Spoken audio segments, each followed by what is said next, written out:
Costumes. I'm tired of people criticizing my costumes. I should be able to wear whatever I want. But all you people do is criticize, criticize, and criticize. Last year I got made fun of for wearing this.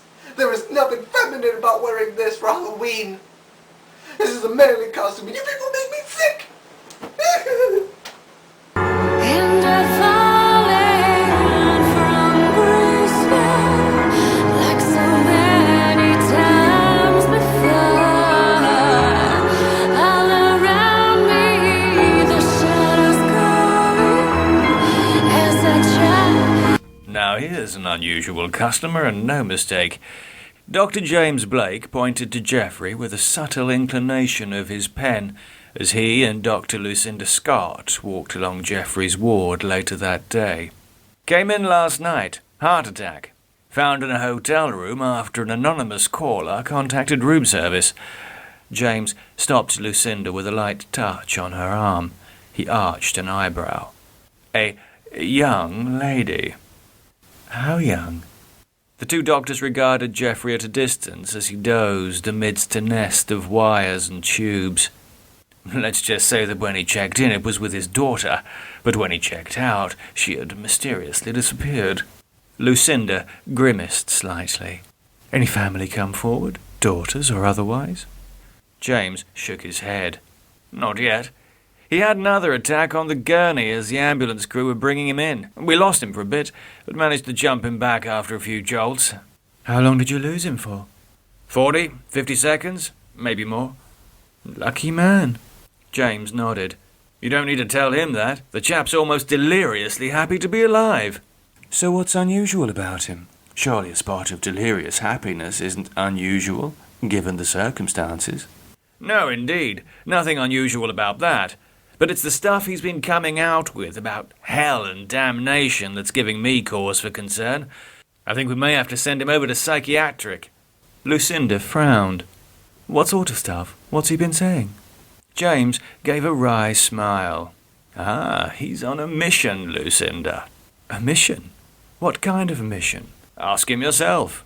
James put a hand gently on her back and guided her over to Geoffrey's bed. Geoffrey's eyes fluttered open at the sound of approaching footsteps. Mr. Leach, sorry to disturb you. How are you feeling? Geoffrey smiled. Oh, wonderful, thank you, Doctor.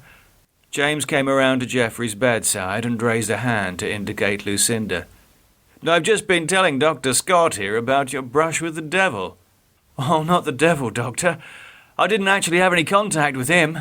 Geoffrey turned to Lucinda. But I was in hell, yes.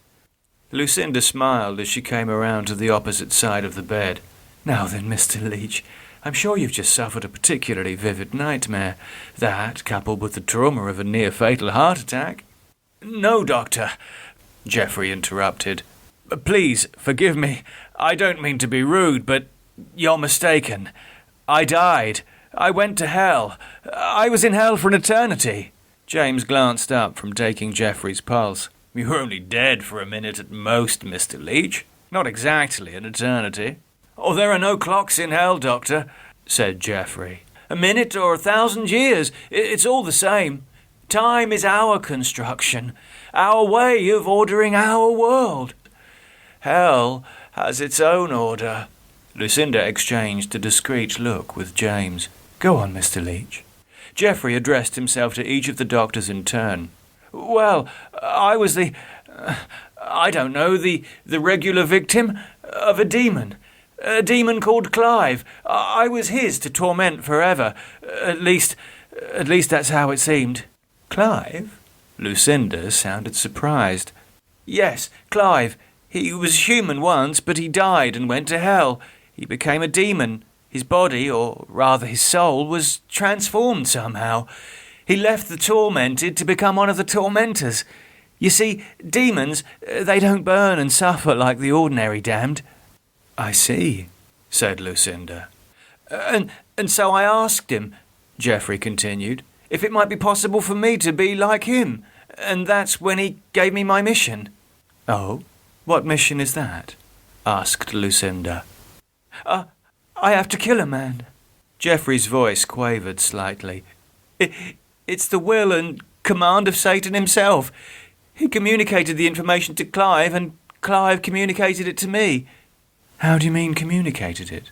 "Well, he just put the knowledge in my head," said Geoffrey. "It grew there, just as my flesh regrew whenever it burned, or he, Clive, ate it." "He ate you?" Lucinda couldn't suppress a look of revulsion. "Yes, often. He did whatever he wanted to me. As I say, I was his." James patted Geoffrey gently on the shoulder. "Well, thankfully the nightmare's over now, Mr. Leach. You're back in the real world. No Clive nor any other demons to worry about." Then he pointed a cautionary finger at Geoffrey's nose. "Except maybe cigarettes. I understand you get through a packet of 20 a day. Is that right?" "Oh, that's all over now, Doctor. I'm a changed man. I'll never do anything to endanger my health again, nor will I do any harm to others, or cause anyone to suffer, not even so much as say an unkind word. I'm changed, you see, doctors. I'm born again, quite literally." Lucinda smiled. "So I guess this means you won't be fulfilling your mission, then?" Geoffrey's knuckles tightened on his blankets, and he shook his head. "No, Doctor. I couldn't. I can't do it." "That's the spirit, Mr. Leach," said James. "The last thing we need in B Ward is the devil's hitman." Geoffrey managed to smile. "No, Doctor. No fear of that." It was just then that the elderly man in the next bed pitched in with a laugh. "Yeah, he won't like that, will he? You don't think old Nick will let you off just like that, do you?" Geoffrey's face tightened into a grimace of terror. "No!" he screamed. "No! No! I can be saved! I can be saved!" The man in the next bed stopped laughing as James quickly drew out the dividing curtain between the beds and cut him off from view. "It's all right, Mr. Leach." Lucinda tried to calm Geoffrey, but he was raving and screaming uncontrollably.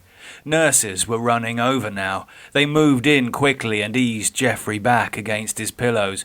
James tugged up Geoffrey's pyjama sleeve and injected him with a sedative. A few moments later, Geoffrey's struggles began to abate. A few moments more, and he was asleep. James and Lucinda stepped away from his bed. "So," said James, "you see what I mean now about him being an unusual case?" "Rather. So what do you think?" "Well, we'll see how he is after surgery, I suppose. He's obviously terrified of death, so once we've operated and he understands he isn't likely to drop dead at any minute, he may become more rational. In the meantime..." She nodded in the direction of the man in the next bed. "A private room, away from Mr. Rich T and sympathy there, will probably work wonders."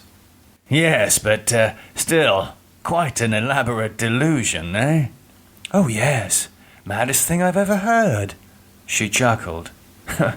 "Clive, whatever next?"